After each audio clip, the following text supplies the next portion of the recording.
5वां अध्याय भगवान के यश कीर्तन की महिमा और देवर्षि नारद जी का पूर्व चरित्र। सूत जी कहते हैं, तदनंतर सुखपूर्वक बैठे हुए वीणा पाणी परम यशस्वी देवर्षि नारद ने मुस्कुराकर अपने पास ही बैठे ब्रह्मर्षि व्यास जी से कहा। नारद जी ने प्रश्न किया, महाभाग व्यास जी, आपके शरीर एवं मन दोनों ही अपने कर्म एवं चिंतन से संतुष्ट हैं ना? अवश्य ही आपकी जिज्ञासा तो भली भांति पूर्ण हो गई है, क्योंकि आपने जो यह महाभारत की रचना की है वह बड़ी ही अद्भुत है। वह धर्म आदि सभी पुरुषार्थों से परिपूर्ण है। सनातन ब्रह्म तत्व को भी आपने खूब विचारा है और जान भी लिया है। फिर भी प्रभु, आप अकृतार्थ पुरुष के समान अपने विषय में शोक क्यों कर रहे हैं? व्यास जी ने कहा, आपने मेरे विषय में जो कुछ कहा है वह सब ठीक ही है। वैसा होने पर भी मेरा हृदय संतुष्ट नहीं है। पता नहीं इसका क्या कारण है। आपका ज्ञान अगाध है। आप साक्षात ब्रह्मा जी के मानस पुत्र हैं। इसलिए मैं आपसे ही इसका कारण पूछता हूं। नारद जी, आप समस्त गोपनीय रहस्यों को जानते हैं, क्योंकि आपने उन पुराण पुरुष की उपासना की है जो प्रकृति पुरुष दोनों के स्वामी हैं और असंग रहते हुए ही अपने संकल्प मात्र से गुणों के द्वारा संसार की सृष्टि, स्थिति और प्रलय करते रहते हैं। आप सूर्य की भांति तीनों लोकों में भ्रमण करते रहते हैं और योग बल से प्राणवायु के समान सबके भीतर रहकर अंतःकरणों के साक्षी भी हैं। योगानुष्ठान और नियमों के द्वारा परब्रह्म और शब्द ब्रह्म दोनों की पूर्ण प्राप्ति कर लेने पर भी मुझ में जो बड़ी कमी है उसे आप कृपा करके बतलाइए। नारद जी ने कहा, व्यास जी, आपने भगवान के निर्मल यश का गान प्रायः नहीं किया। मेरी ऐसी मान्यता है कि जिससे भगवान संतुष्ट नहीं होते वह शास्त्र या ज्ञान अधूरा है।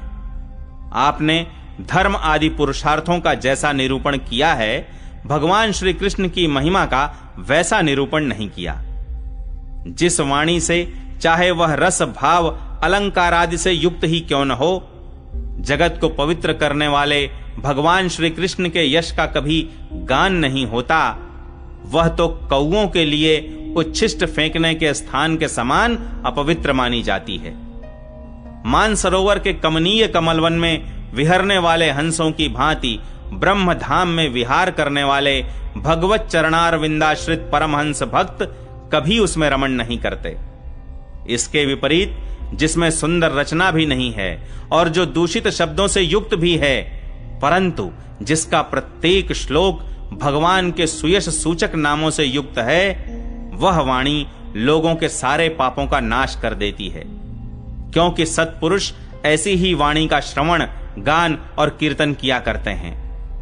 वह निर्मल ज्ञान भी जो मोक्ष की प्राप्ति का साक्षात साधन है, यदि भगवान की भक्ति से रहित हो तो उसकी उतनी शोभा नहीं होती।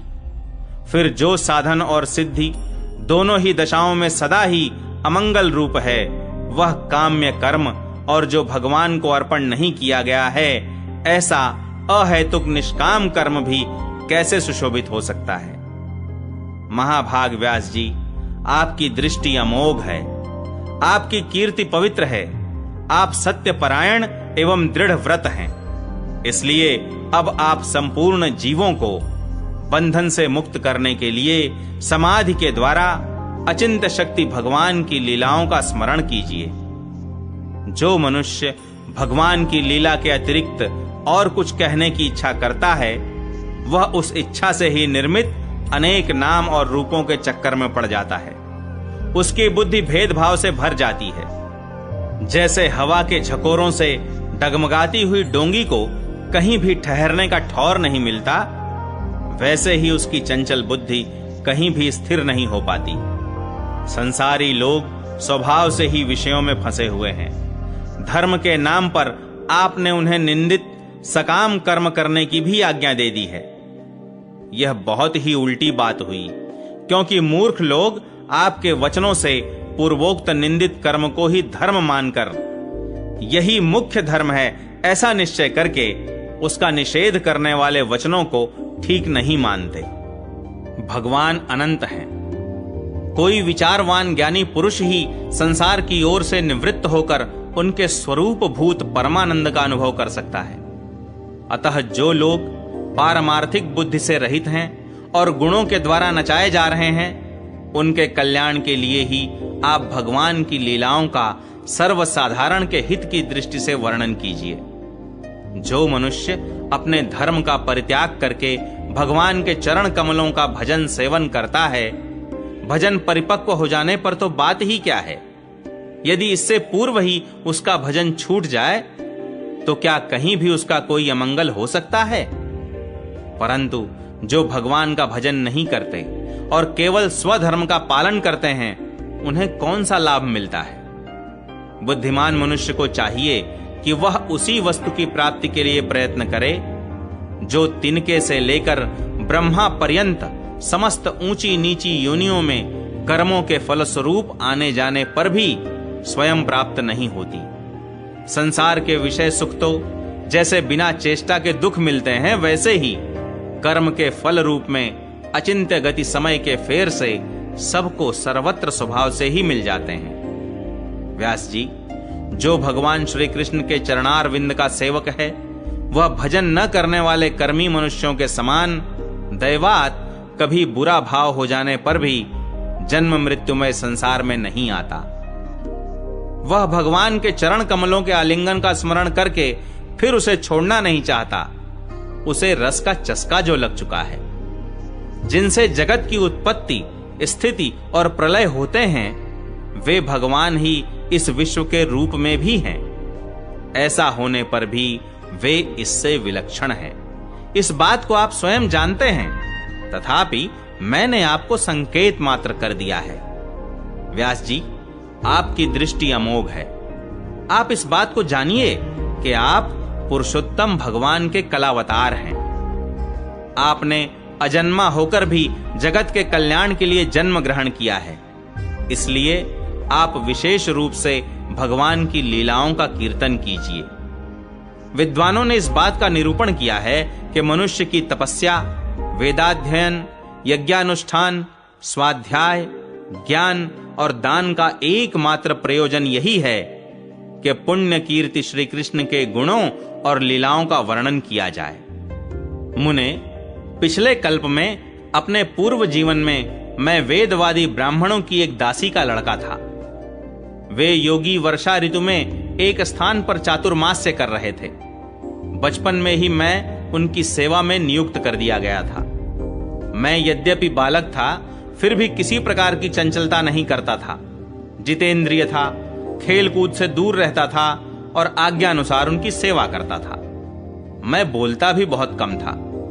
मेरे इस शील स्वभाव को देखकर समदर्शी मुनियों ने मुझ सेवक पर अत्यंत अनुग्रह किया। उनकी अनुमति प्राप्त करके बर्तनों में लगा हुआ जूठन मैं एक बार खा लिया करता था। इससे मेरे सारे पाप धुल गए।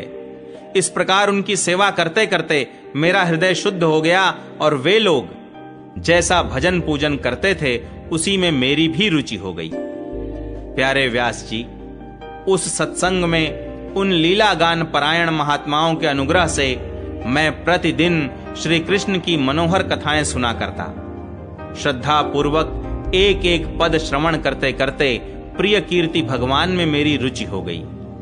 महामुने, जब भगवान में मेरी रुचि हो गई, तब उन मनोहर कीर्ति प्रभु में मेरी बुद्धि भी निश्चल हो गई। उस बुद्धि से मैं इस संपूर्ण सत और असत रूप जगत को अपने परब्रह्म स्वरूप आत्मा में माया से कल्पित देखने लगा। इस प्रकार शरद और वर्षा, इन दो ऋतुओं में तीनों समय उन महात्मा मुनियों ने श्री हरि के निर्मल यश का संकीर्तन किया और मैं प्रेम से प्रत्येक बात सुनता रहा। अब चित्त के रजोगुण और तमोगुण को नाश करने वाली भक्ति का मेरे हृदय में प्रादुर्भाव हो गया। मैं उनका बड़ा ही अनुरागी था, विनयी था। उन लोगों की सेवा से मेरे पाप नष्ट हो चुके थे। मेरे हृदय में श्रद्धा थी, इंद्रियों में संयम था एवं शरीर, वाणी और मन से मैं उनका आज्ञाकारी था। उन दीन वत्सल महात्माओं ने जाते समय कृपा करके मुझे उस गुह्यतम ज्ञान का उपदेश किया जिसका उपदेश स्वयं भगवान ने अपने श्रीमुख से किया है। उस उपदेश से ही जगत के निर्माता भगवान श्री कृष्ण की माया के प्रभाव को मैं जान सका, जिसके जान लेने पर उनके परम पद की प्राप्ति हो जाती है। सत्य संकल्प व्यास जी, पुरुषोत्तम भगवान श्री कृष्ण के प्रति समस्त कर्मों को समर्पित कर देना ही संसार के तीनों तापों की एकमात्र औषधि है। यह बात मैंने आपको बतला दी। प्राणियों को जिस पदार्थ के सेवन से जो रोग हो जाता है, वही पदार्थ चिकित्सा विधि के अनुसार प्रयोग करने पर क्या उस रोग को दूर नहीं करता? इसी प्रकार यद्यपि सभी कर्म मनुष्यों को जन्म मृत्यु रूप संसार के चक्र में डालने वाले हैं, तथापि जब वे भगवान को समर्पित कर दिए जाते हैं, तब उनका कर्मपना ही नष्ट हो जाता है। इस लोक में जो शास्त्र विहित कर्म भगवान की प्रसन्नता के लिए किए जाते हैं, उन्हीं से पराभक्ति युक्त ज्ञान की प्राप्ति होती है। उस भगवदर्थ कर्म के मार्ग में भगवान के आज्ञानुसार आचरण करते हुए लोग बार बार भगवान श्री कृष्ण के गुण और नामों का कीर्तन तथा स्मरण करते हैं। प्रभो, आप भगवान श्री वासुदेव को नमस्कार है, हम आपका ध्यान करते हैं। प्रद्युम्न, अनिरुद्ध और संकर्षण को भी नमस्कार है।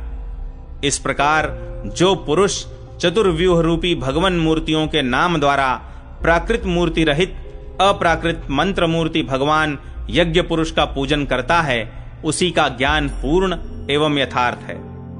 ब्रह्मन, जब मैंने भगवान की आज्ञा का इस प्रकार पालन किया, तब इस बात को जानकर भगवान श्री कृष्ण ने मुझे आत्मज्ञान, ऐश्वर्य और अपनी भाव रूपा प्रेमा भक्ति का दान किया।